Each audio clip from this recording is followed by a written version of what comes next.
What up, everyone? This is Mr. Lord, Dr. Professor, Dark Joker, here with another edition of Traditional Fans with Opinions, where I'll give my reviews for whoever I watched, read, or played today. And who are Traditional Fans with Opinions? That is myself, and that is you, the viewers. With all that being said, on with the reviews. Percy Jackson, the Olympians, Season 2, Episode 6. So in this episode, it's revealed that Tyson, when the Ironclad was destroyed, he had, you know, fell into the sea, but he was rescued by a hippocampus. So basically Percy has a dream of Talia destroying the camp, and this before he and Annabeth had disguised themselves as sheep in order to get past Polyphemus. And then so Lucas sends an iris message to Annabeth in order to warn about Polyphemus and in order to learn her location, and he teleports to the island. So Percy tries to rescue Grover and Clarice, but he's trapped by Polyphemus. And Annabeth learns that the fleece is a fake that was used as bait. And so Annabeth distracts Polyphemus, reminding him how, basically by doing how Odysseus tricked him, the whole nobody defeated Polyphemus. Grover finds the real fleece. Polyphemus knocks out Annabeth. Tyson fights Polyphemus. And basically, so Percy gives Luke the fleece in order to heal Annabeth, but takes the fleece and Annabeth to the on Princess Andromeda. Tyson frees Percy, Grover, and Clarice, and summons the Hippocampi in order so that they can all go rescue Annabeth and get the fleece back. So yeah, as far as yeah, it's not really a fan of this episode. Like, yeah, I mean, it's so in the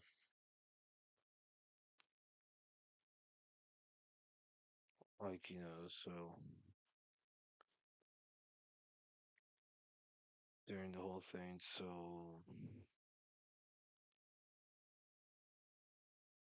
basically, yeah, so as far as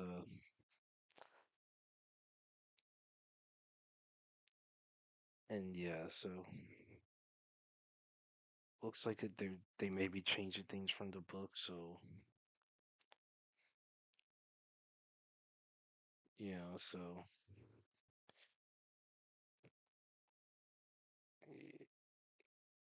yeah, so I don't know, like it's been a while. It's admittedly been a while since I last read the book. It's been a while. So yeah, so like basically like so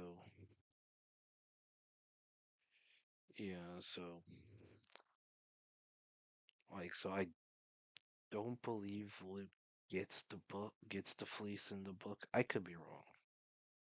But so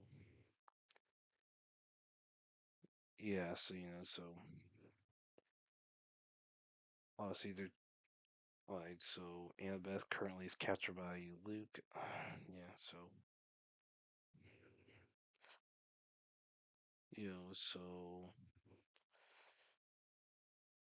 basically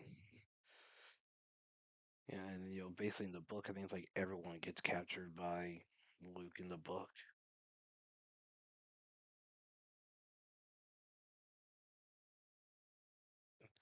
So I'm wondering how they're gonna end this season. I mean, there's 2 episodes left. Yeah, and then Hmm. Basically, yeah. So like, I'm not a fan of this episode. Like I ain't like it. It just was boring, and I think it's just a lot of it's the acting. The acting just doesn't work for me. Like I would like better acting. Yeah. Yeah. Hell Teacher Nube 2025 episode 14. So in this episode, so Kyoko wakes up and she's like 26 instead of like, in 5th grade or whatever it is, however, whatever the Japanese equivalent to 5th grade is. Basically, she's not 11 anymore. And so she has trouble remembering, and then she goes to work. She has like a boring desk job, and so everyone else, all of her classmates have like big time careers. Here, she's a soccer player. Um, yeah. Let's see. Bakudo's like a lawyer, I believe.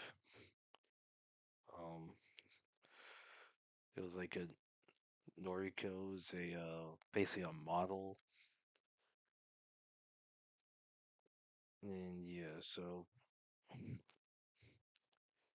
and like Miki's married to Hiroshi, and so basically, Kyoko tries to figure out what's wrong, what the deal is, and so when Kyoko tries, so Miki knows, so it seems like the only ones that don't notice that something's wrong are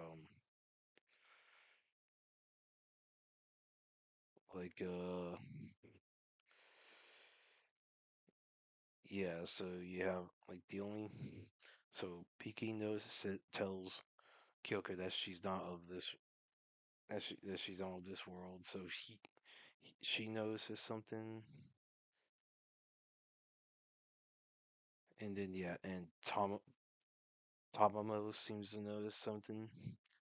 Like it seems like it's a hint that he knows it. So it's like the two was spirit, like the spirit, the yokai, then the student that had yokai powers sense that something's wrong. So Miki tells Kyoko where Nube is. Basically, Nube got really hurt fighting the yokai and basically has been a vegetative state. So Kyoko meets with Nube, goes on a walk with him and the students, and then Nube's able to like regain consciousness and then like he like basically exercises the yokai that was on Kyoko. It was like a pillow turning yokai that teleported her mind to a parallel world. And so Kyoko's sent back and she gives like a present to I guess her world's noob. Basically it's a handkerchief that says thank you. And so yeah, so basically she's back in her world. And yeah, where noob says maybe Kyoko could make a happier ending. So yeah, I thought this was a really good episode. Um, like that the show is back. I'm looking forward to the next episode.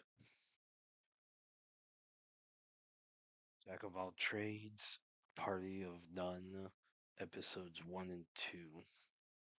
So this is a new anime that started. So in like this, so our you know main character, um, Orundula, basically. So he's an enchanter in the heroes party. He wants to be he started off a swordsman, but the group needed an enchanter, so he became an enchanter. He's good at both. He's like A class level in sword fighting and magic, and he used a bunch of original spells. So now the leader of the party, who's his childhood friend Oliver, and the other members, Anelli and Derek, kick him out. They saw an S-class enchanter during the raid, and they want a better enchanter, so they kick him out. And Anelli calls him a jack of all trades, master of none. So Orun starts developing his own style that combines swordsmanship and magic. And he goes into a dungeon. He hears screams of another party. So that party had banned a member of theirs that was attacked by orcs. So Orun's pissed at them. So he goes save the girl whose name is Sophia Claudel. Who's revealed to be a member of the Night Sky Silver Rabbits, which is the biggest clan in Nahudent Kingdom. And turns out she is the younger sister of Selma Claudel, who is the continent's most powerful enchanter. So, yeah, and basically it was her enchantments that led to Oliver finding the replacement for Orun. Selma is shocked that Orun got kicked out because she has a high regard for him due to like how quick he is at doing spells that she considers him like, to actually be good at enchanter. So Selma hires Orun to teach some recruits to reach the 50th floor of the Great South Dungeon, and basically there's a reason they're trying to get these recruits that far very quickly. He doesn't know why. Orun says he'll do it as long as he could be a swordsman, not an enchanter. And yeah, so basically, so Orun's introduced to the other veterans who are helping escort the recruits. He has some defenders named Anthem and Bernard, and a healer named Kathy. So Orun's put in charge of the problem children, basically the recruits, which is Sophia, an enchanter named Logan Hayward, and a defender named Caroline Inglot, who prefers to dodge instead of block. So she doesn't wear armor. So they get into a dungeon. Logan is shown to be good at enchanting, but he doesn't have his stamina sucks. And Caroline is fast, but she's very reckless and lacks strength. And Sophia, she is powerful, but she's very shy. So obviously that can cause problems when in being part of a team. And so everyone reaches floor 21 and returns to the surface for a day. And basically, newspaper reveals that Oliver has recruited an enchanter to replace him. And Orun comes across Luna, who is another childhood friend of his and Oliver's, who was also better departed but was off on an errand. And she is not happy that he got kicked out. She asks Orun to return, and basically Luna was always nice to him. Orun refuses to come back to the party due to the fact that the way what's happening. Basically, he doesn't want to return after the way things in between him and Oliver. So yeah, I thought these were good episodes. I'm interested in this show. So obviously, it looks like there was a member of the party who is not happy that Orun got kicked out. So that will be a plot point. So will Luna leave? Who knows? I've not read the manga, light novel, whatever. So I'm interested in this story. Looks be interesting. So this guy's good at both magic and sword fighting. So we'll see how he combines them both. Which that could be interesting. I mean, that's interesting. So he mastered multiple stuff, like the whole jack of all trades, master of none. That's an interesting concept in a fantasy world, where a lot of times you do have highly specialized classes. So yeah, I thought these were good episodes. Looking forward to the next one. Shiboyugi playing death games to put food on table, episode 1. So in this episode, character named Yuki wakes up in a mansion with 5 other girls, and they all play a death game.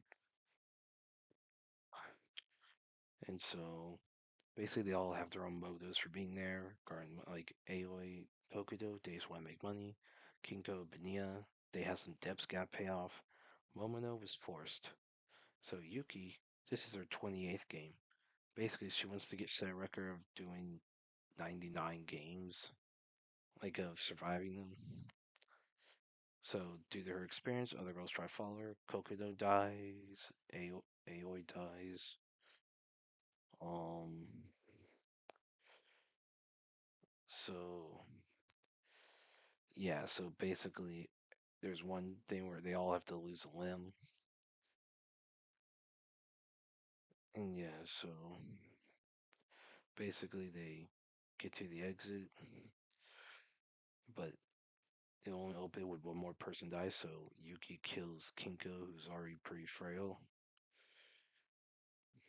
and Yuki walks off to say a prayer for all the dead players. So yeah, I thought this was an interesting episode. So you have like basically a bunch of death games. So you have a character who's like willingly doing all this. So yeah, it could be interesting. How deadly these games are. And seeing how it goes. Like a very I don't know if it's necessarily like Squid Game or Battle Royale level type stuff. But I'm interested in how these go, how each game is, like what they all entail. So yeah. So I thought this was a good episode. Looking forward to the next one. Well, that's it. Did y'all like the stuff I reviewed? And if you have your own opinions about all that, you can put all that in the comments. Thank you for watching, and like, subscribe, and all that. And look forward to the next video.